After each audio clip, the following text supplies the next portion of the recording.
introduce our fifth panelist, Linda Walishansky, President of the Center of Workforce Innovations. Linda is a 2008 member in the Society. Please welcome Linda Walishansky.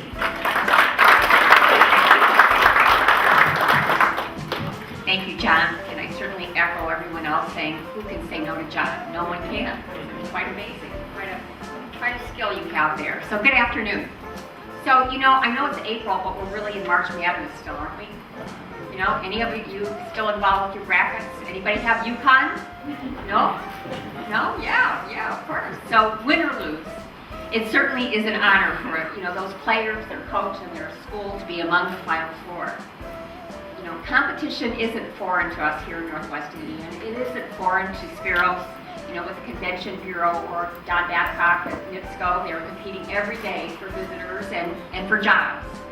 But what would it take over the next 10 years to be widely recognized among this nation's Final Four regions in the country for preparing high school students for college and career success, with our region's success being attributed to the pioneering efforts started recently through the READY Initiative, or to be among the top communities with respect to gains in household income predicated on new jobs that paid highly skilled workers high wages, or to boast the creation of the most patents or the most innovations in the country. Well, and how might all this relate to innovation and workforce development? Well, I believe there are 4 innovations in workforce development that will take Northwest Indiana to that Final Four. One is new collaboration. Second is industry recognized credentials. The fourth is work-based learning. And the fifth is the use of new technology. So let me explain. I think we talked collaboration. I think Stu might have mentioned that, but we really believe that all workforce development programs, providers, systems, including K-12 and post-secondary, must collaborate with employers. We have to develop a demand-driven system in workforce development. And why?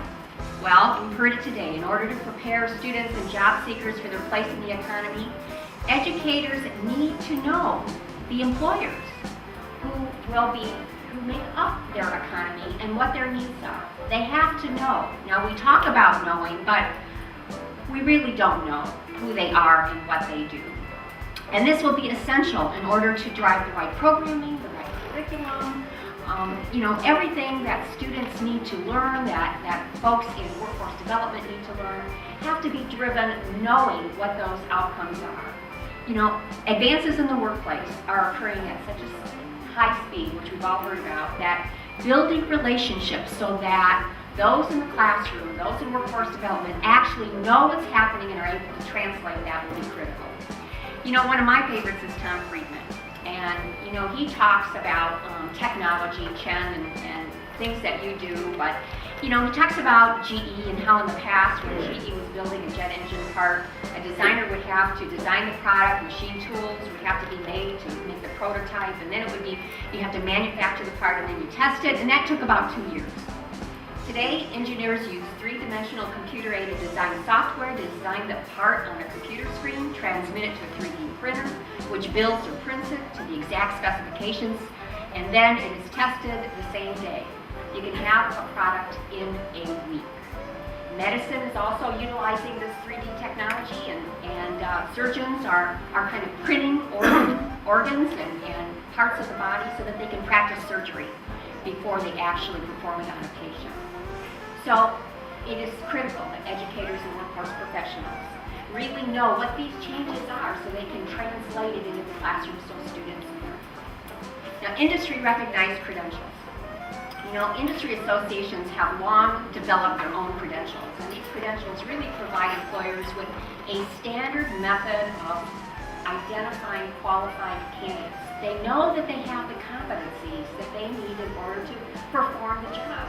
The workforce development system must work with employers to accelerate this, to advance this, to really understand what these competencies are and to help create these credentials, because no longer is the associate's or the bachelor's or the master's degree an adequate proxy for what people have learned.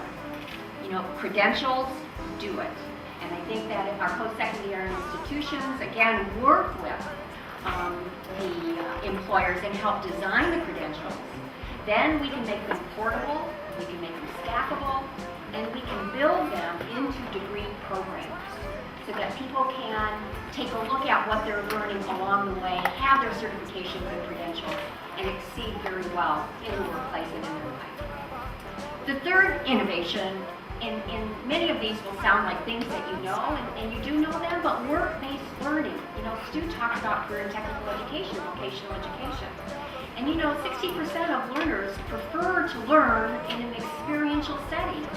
So we have to do more to combine the academic with the work-based learning. We need to really take a look at how you can, in our education system, work with employers so that students can have that opportunity to work and learn at the same time. You know, Apple's iPhone was introduced in 2005, and the iPad, now in its fourth generation, is just 4 years old. You know, video gaming has really focused and helped the defense industry. And so, you know, we really need to be able to use these kinds of tools to help young people learn. I mean, that's how they connect with learning.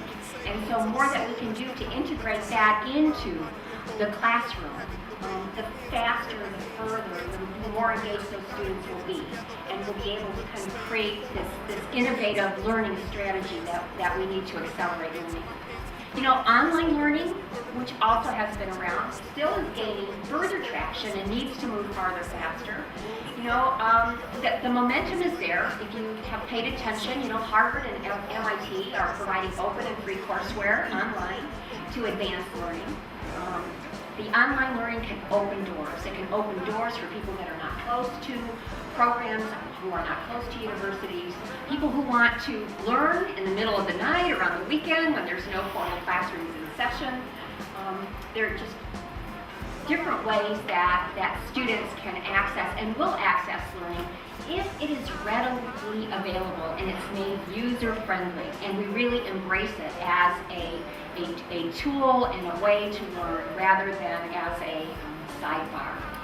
You know, so when I think about 2024, I think it really is right around the corner.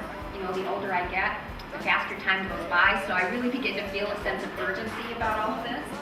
You know, as jobs change faster than we can imagine, we know the skill sets of students graduating from high school and college, job seekers re-entering the labor market, and our existing workforce really need to improve.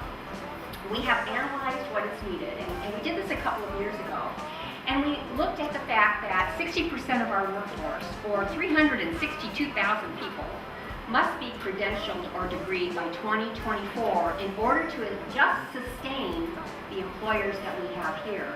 So what that really means is that based on our projections, which Maggie talked about, you know, we have to ramp this up by 200,000 people with additional credentials or degrees than what we will have if we're continuing at the current pace.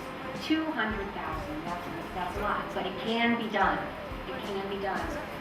So while the workforce innovations I cited included collaboration and credentials and work-based learning and technology, you know, we can't forget the overarching elements to success. Great basketball teams, like great cities and great companies, really rely on great leaders.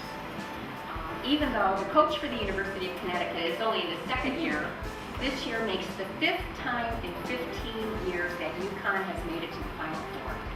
That's leadership. That's great tradition. So, you know, we have to challenge ourselves. Is Northwest Indiana Champion Innovator of 2024 within you, sitting next to you, your children, or are they in the classroom? If our region is to be cited as a great region for great jobs, livable communities, and a wonderful place to visit, the true madness of March will be if we fail to innovate in the workforce arena. You know, we have really started on the path, and we hope you will join us. Thank you.